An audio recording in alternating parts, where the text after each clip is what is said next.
सर्व तीर्थमयी माता सर्वदेवमया पिता मातरम पितरम तस्मात् सर्वयत्नेन पूजियेत। दर्शकों, इस श्लोक का अर्थ है माता सर्व तीर्थमयी होता है और पिता संपूर्ण देवताओं का स्वरूप होता है। इसलिए सभी प्रकार से यत्न पूर्वक माता पिता का पूजन करना चाहिए। जो माता पिता की प्रदक्षिणा करता है उसके द्वारा सातों द्वीपों से युक्त पृथ्वी की परिक्रमा हो जाती है। माता पिता अपनी संतान के लिए जो कष्ट क्लेश सहन करते हैं उसके बदले पुत्र यदि 100 वर्ष माता पिता की सेवा करे तो भी उस ऋण को चुका नहीं सकता है। दर्शकों, पिता बनना इस संसार का सबसे बड़े सुखों और सौभाग्य में से एक उपलब्धि है। संतान होने पर पिता भविष्य को लेकर चिंता और चिंतन दोनों करने लगते हैं और उन सभी चिंताओं को समाधान निकालने में वह पिता कामयाब भी हो जाता है और अपने संतान को बड़े होते हुए देखता है। यह सत्य है कि एक पिता माता की तुलना में अपनी संतान की तरफ कम ध्यान दे पाता है। इसका कारण यह नहीं कि उसका प्रेम कम होता है, बल्कि वह समाज में अपनी संतान को सभ्य और संस्कारी बनाने के लिए हर तरफ से मेहनत में लगा होता है, ताकि जब उसकी संतान बड़ी हो जाए तो किसी भी प्रकार की कोई कमी न रह जाए। इसके प्रति वह माता से भी ज़्यादा सजग होते हैं। दर्शकों, मनुष्य अपने जीवन में अनेक प्रकार के कार्यों और उत्तरदायित्वों का निर्वाह करता है, परंतु अपने माता पिता के प्रति कर्तव्य और उत्तरदायित्वों को वह जीवन पर्यंत नहीं चुका सकता।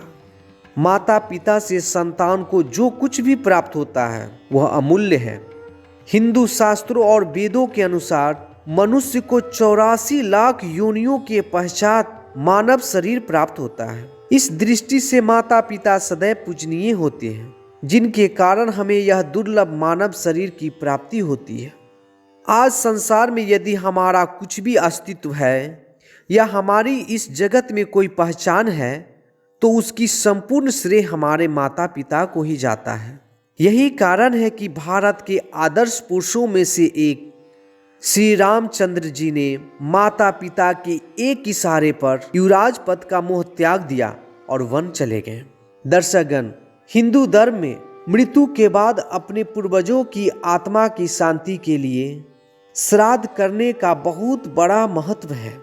कहा जाता है कि अगर यह श्राद्ध पितृपक्ष की लगन में किया जाए तो इस श्राद्ध का फल कई गुना तक बढ़ जाता है। हिंदू कैलेंडर के अनुसार भाद्रपद मास के शुक्ल पक्ष में 15 दिनों के लिए अपने पूर्वज और पितरों के लिए प्रार्थना, भोजन और पानी अर्पित करते हैं। यह 15 दिन का समय पूर्णिमा से शुरू होकर अमावस्या तक होता है।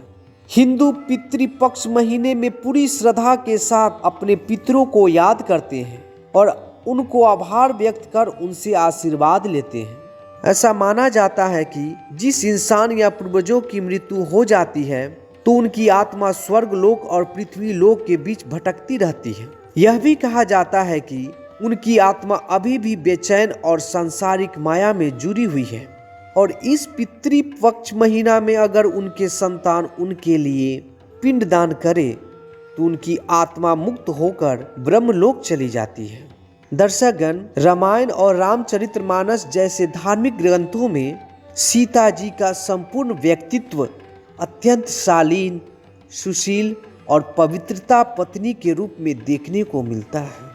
उन्होंने जीवन में आए हर अग्नि परीक्षा का सामना उतनी ही शिद्दत और साहस के साथ किया। लेकिन दर्शकों, आज मैं उनके क्रोध के बारे में जानेंगे। क्रोध में आकर मां सीता ने ब्राह्मण, गाय, नदी और अग्नि देवता को श्राप दे दिए, जिनका प्रमाण आज भी देखने को मिलता है। आखिर किस वजह से आया था मां सीता को वह क्रोध, आज हम जानने की कोशिश करेंगे। दर्शकों, यह बात त्रेता युग की है। श्री राम अपने पिता दशरथ का पिंडदान करवाने गया पहुंचे थे। जब श्री राम नदी के तट पर मां सीता को छोड़कर भाई लक्ष्मण के साथ पिंडदान के लिए आवश्यक सामग्री की व्यवस्था करने चले जाते हैं, काफी समय बीत जाने के बाद जब दोनों भाई नहीं लौटते हैं तो मां सीता परेशान हो जाती है। तभी राजा दशरथ जी की आत्मा वहां पहुंचती है और सीता से शुभ मुहूर्त में पिंडदान करने की याचना करते हैं। सीता पिता तुल्य दशरथ जी को बताती है कि श्री राम और भ्राता श्री लक्ष्मण पिंडदान की सामग्री की व्यवस्था करने गए हैं। तब दशरथ जी उन्हें सुझाव देते हैं कि फाल्गु महानदी, गाय, तुलसी, ब्राह्मण, अग्नि देवता एवं बरगद के पेड़ की उपस्थिति में पिंडदान किया जाता है, वरना पिंडदान का शुभ मुहूर्त निकल जाएगा। सीता जी ने उनकी सुझाव के अनुसार वही रेत के पिंड बनाकर दशरथ जी का पिंडदान संपन्न करवा दिया। ऐसा मान्यता है कि पिंडदान ग्रहण करने के लिए स्वयं राजा दशरथ जी का हाथ फाल्गु नदी से बाहर निकला था। इसे वहां उपस्थित सभी ने देखा। थोड़ी देर में श्री राम और लक्ष्मण पिंडदान की सामग्री लेकर आ गए। सीता जी ने सारी घटनाएं क्रम से बताते हुए कहे कि पिंडदान की सारी रस्में पूरी हो चुकी हैं। श्री राम को वहां सब कुछ सामान्य दिख रहा था। उन्हें सीता जी की बातों पर विश्वास नहीं हुआ। उन्होंने सोचा कि उनके देर से आने के कारण सीता उनसे व्यंग कर रही है। वह सीता जी पर बहुत क्रोधित हुए। तब सीता जी ने गवाही के लिए फल्गु नदी, बरगद के पेड़, अग्नि, गाय, तुलसी और गया के ब्राह्मणों को बुलाई, जिनकी उपस्थिति में पिंडदान का कार्यक्रम संपन्न हुआ था। इन पर फल्गु नदी के साथ साथ सभी ने लोभवश असत्य का सहारा लिया। उनके असत्य बोलने पर माँ सीता जी क्रोधित हो उठी। उन्होंने बारी बारी से सभी को श्राप दे दी। फाल्गु नदी को बोली कि वह रेत के नीचे चली जाएगी। गाय, जिसने पिंडदान की स्वादिष्ट सामग्री खाने के लिए झूठी बोली हुई थी, उससे सीता जी ने कहा, तुम्हारा मुख हमेशा अपवित्र रहेगा।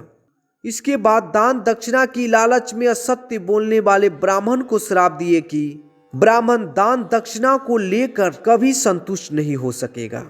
तुलसी की झूठी गवाही पर मां सीता जी ने कही कि वह गया में कभी पनप नहीं सकेगी। अग्नि के उनके झूठ होने पर उन्होंने उनको मित्र विहीन होने का श्राप दे दी। इस पूरे प्रकरण में एकमात्र बरगद के पेड़ ने सत्य बोला। सीता जी ने उन्हें आशीर्वाद देते हुए कही कि यहाँ जो भी पिंडदान करने आएगा वह तुम्हारी पूजा अवश्य करेगा। तुम सदा हरे भरे रहोगे। सीता जी के श्राप का असर तुरंत हुआ, जिसका प्रमाण आज भी आपको देखने को मिलेगा। आज भी फाल्गु नदी रेत के नीचे बहती है। फाल्गु नदी के पानी को रेत खोद कर निकाला जाता है। इसी वजह से आज फाल्गु नदी को रेत के नीचे बहने वाली नदी के नाम से पुकारा जाता है। गया में तुलसी की पत्तियां नहीं होने से वहां हर मौसम में मच्छरों की बहुयात रहती है।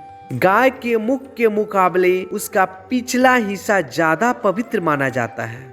श्रापग्रस्त गया के ब्राह्मण भी दान दक्षिणा से कभी संतुष्ट नहीं होते। अग्नि के पास भी कोई नहीं भटकता। वहीं रुक्मिणी तालाब के पास स्थित विशाल बरगद की आज भी अक्षय वृक्ष की तरह पूजा की जाती है। इसके पत्ते हमेशा हरे भरे रहते हैं।